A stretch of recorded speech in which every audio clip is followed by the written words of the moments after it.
In August 2018, Scott Van Cannon was hiking near his cabin in North Carolina with his dog Boone. He stopped for a moment when he saw movement on the ground. Then he felt a painful sting in his leg. And I saw that it was a snakehead and two fangs coming out, and I immediately jumped back. I'm like, oh my gosh, I just got bit by a snake. Scott had been bitten by a timber rattlesnake. He could taste the poison in his throat almost immediately. He quickly tied a tourniquet around his leg and tried to hike his way out. I pulled my phone out to call 911, and as soon as I pulled my phone out and it said no cell service, that's sort of when my heart sank.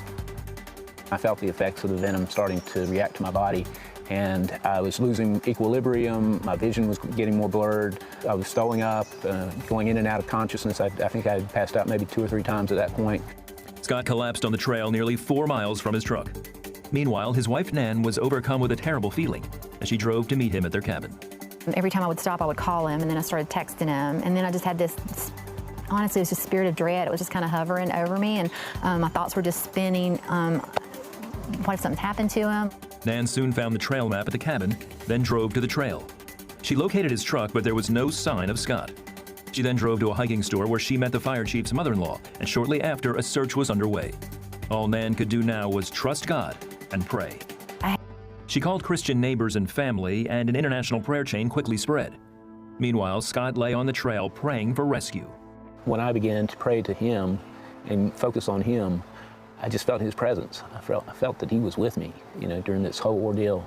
And I just kept getting reassurance that he was going to be with me through the whole thing. About 7:30 that night, the first rescuer found Scott barely clinging to life. He called for others to hurry to the scene. His body was black, he was swollen. He was just black all the way up his side, and going in and out of consciousness as well. And his pulse was low, and he was just not in a good, and his blood pressure was dropping fast. We immediately started to pray for him too, because he looked like he was checking out. Over 24 rescue workers worked late into the night to transport Scott out from the steep terrain. They reached the ambulance after midnight. Chief Ryan Gearhart remembers seeing Scott as they loaded him into the ambulance. I mean, he literally was almost lifeless. Just the length of time that he was in there and the venom going throughout his entire body. I mean, you just don't see people pull out of that. Once again, the team gathered to pray as the ambulance drove Scott to a life flight helicopter. Scott received 12 shots of anti-venom at the hospital and spent 3 days in the ICU. His liver, kidneys, and intestines had shut down, yet miraculously began healing. When he woke days later, he knew God had saved him. I knew God was present. I knew he was there. I knew he was taking charge of every part of that situation. And everything had to work just in perfect harmony and in his perfect timing for me to